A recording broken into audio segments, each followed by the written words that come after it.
2021 Harley Davidson Sportster S review, first ride.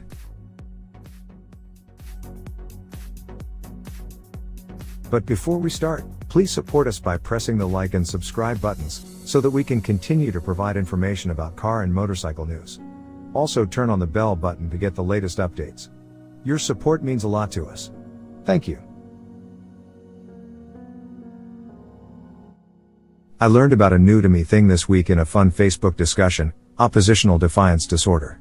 This affects lots of kids who are so fed up and angry about being criticized for a thing, that they keep on doing that thing just to own the criticizer, even though they know the thing they're doing is wrong and bad for them. Before psychology, odd was probably best expressed as cutting off your nose to spite your face.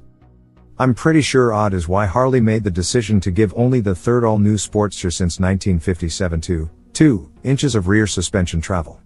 We coastal elite sporty riders have been bagging on certain Harleys for that lack of rear travel forever, so what else should we have expected from the bad, black t-shirt boys of midwestern motorcycledom? Scratch that. It's worse than we thought. The press kit says 1.5 inches rear travel. Whichever number is correct, and you know we'll get to the bottom of it ASAP, it's not enough. This just in from HD, rear shock travel is 1.5 inches. Rear wheel travel is 2.0 inches. Lead designer Brad Richards owns right up. He wants things to be polarizing. If everybody likes it, says Brad, he's not doing his job. And he's completely right, because the whole time we latte sippers have been bagging on Hogs for 2-inch rear wheel travel, forever, they've been the biggest selling motorcycles in the country. Odd, let's face it, is just good business.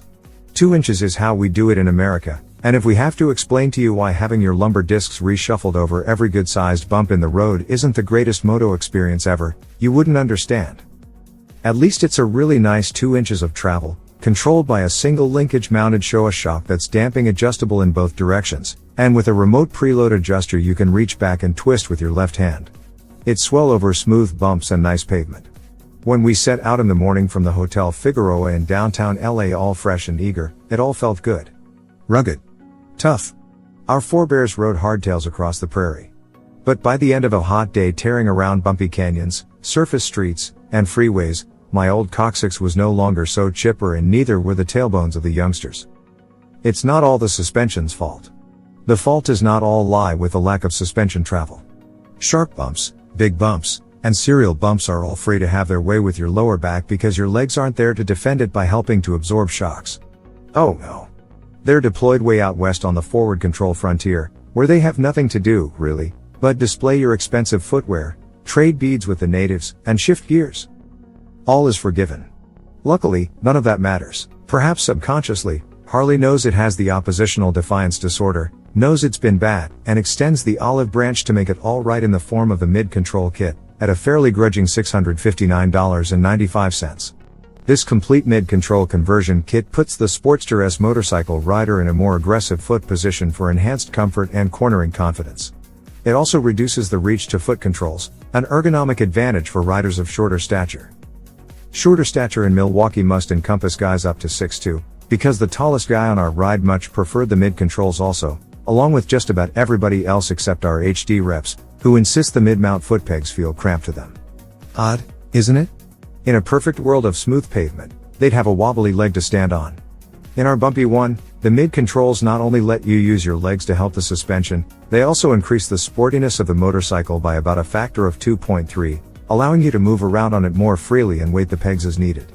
A conspiratorial-minded person would surmise, probably on Facebook, that it's all designed to sell a shed load of mid-control kits at $660 each.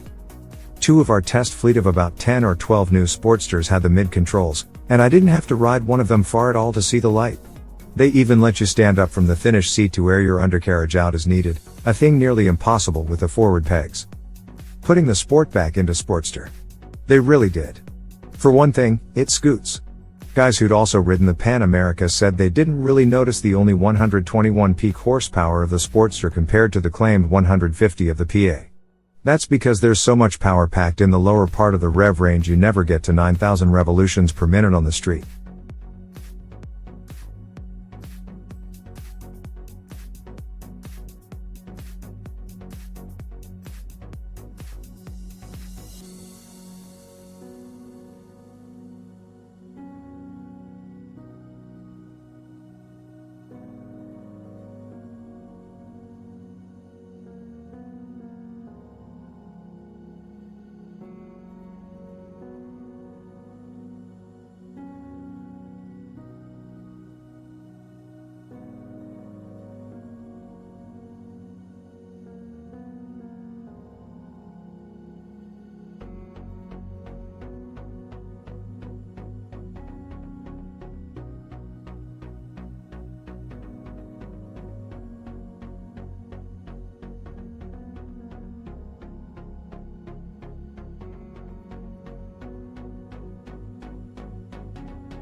Thanks for watching.